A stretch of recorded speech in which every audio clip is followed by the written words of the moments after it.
ازيكم يا حبايبي، عاملين ايه؟ يا رب تكونوا بخير ان شاء الله. وحشتوني ان شاء الله. النهارده هنعمل اكله خفيفه، حلويات، كيكه، للفطار.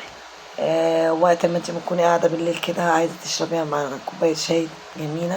معايا نص كيلو دقيق لصينيه وسط، وده كيلو اللبن هنقسمه على نصين. كيس بيكنج باودر، كيسين فانيليا، 4 بيضات. وهنعمل صينية لكاكاو، 3 معالق كاكاو. وعندي كوباية زيت أو كوباية سمنة بلدي أو كوباية زيت على سمنة عادي. وده كيس سكر هنقسمه على نصين، على صينيتين. ماشي. هنجيب بولة، ونحط فيها السكر، نص كيلو سكر وكوباية الزيت، ونحطهم في الخلاط. لو ما عندكش مضرب بيض هنحطهم في الخلاط ونضربهم. ماشي. وبعد ما نضربهم هنحط عليهم البيض، 4 بيضات. طبعا احنا قلبنا حاجة بسيطة، ماشي، عشان لسه هنحط البيض.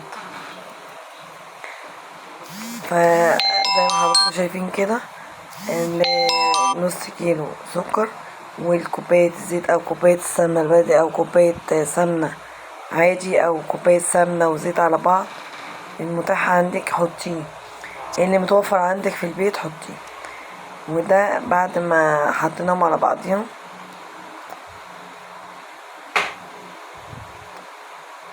هنحط عليهم البيض ونضربهم زي ما حضراتكم شايفين كده بالمضرب، او بنحطهم في الخلاط، ده او ده براحتك. لمدة 10 دقايق هيعملوا فقاقيع زي ما حضراتكم شايفين كده. بعد ما يعملوا كده هنكون محضرين، طبعا حطينا نص كيلو اللبن وقلبناه بردك معاه. هنجيب نص كيلو دقيق وعليه 3 معالق الكاكاو اللي انا قلت لكم عليهم، نقلبهم على بعض ونحط الكيس بيكنج باودر على الدقيق، ونكون حاطين على الخليط دوت الفانيليا، كيسين الفانيليا. ماشي. هنحط الدقيق عليه ونقلبه. ما عندكيش مضرب نعمله بالخلاط عادي، مفيش مشكله.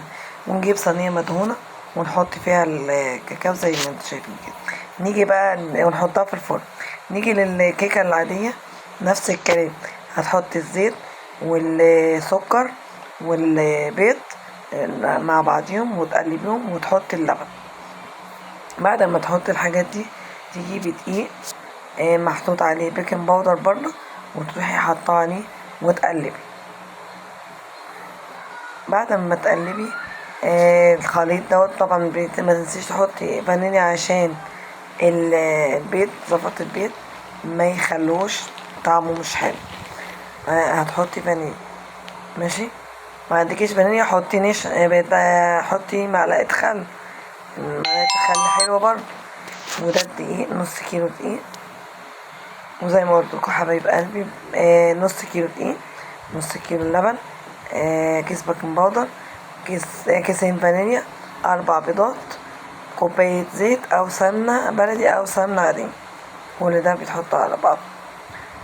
حطينا الدقيق وحطينا البيكنج باودر عليه، هنقلبهم على بعض ونحطهم على الخليط الصافي اللي هو عبارة عن اللبن والبيض والسمنة والفانيليا. قلبوا زي ما حضراتكم كده بالراحة عشان ما نطلعش الهواء اللي فيه، بالراحة جدا زي ما حضراتكم شايفين كده.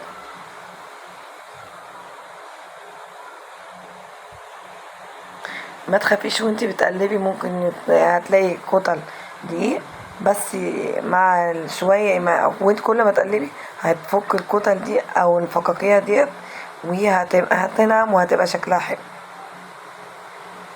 زي ما حضراتكم شايفين كده. بنقلبها، بس اهم حاجة تقلبي بالراحة عشان الهواء اللي دخل ما يطلعش منه. عندك مضرب بيض تعملي بيه بردك مفيش مشكلة، متاح زي ما حضراتكم شايفين كده. هنجيب صينية مدهونة زيت زي ما حضراتكم شايفين كده اهوت. انا جبت المضرب بيد يدوي وقلبت بيه اخر تقليبه. نجيب صينيه مدهونه زيت او سمنه ونحط فيها الخليط.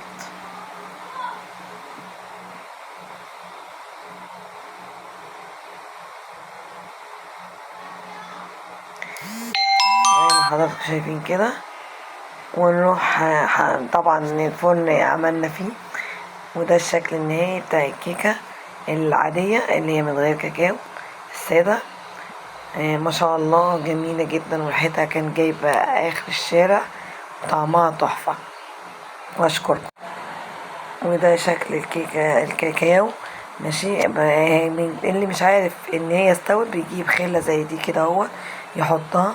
طلعت بعجين يبقى لسه مستوت، طلعت زي ما حضراتكم شفتوا كده يبقى استوت. اتمنى اكون عند حسن ظنكم واكون ضيفة خفيفة عليكم.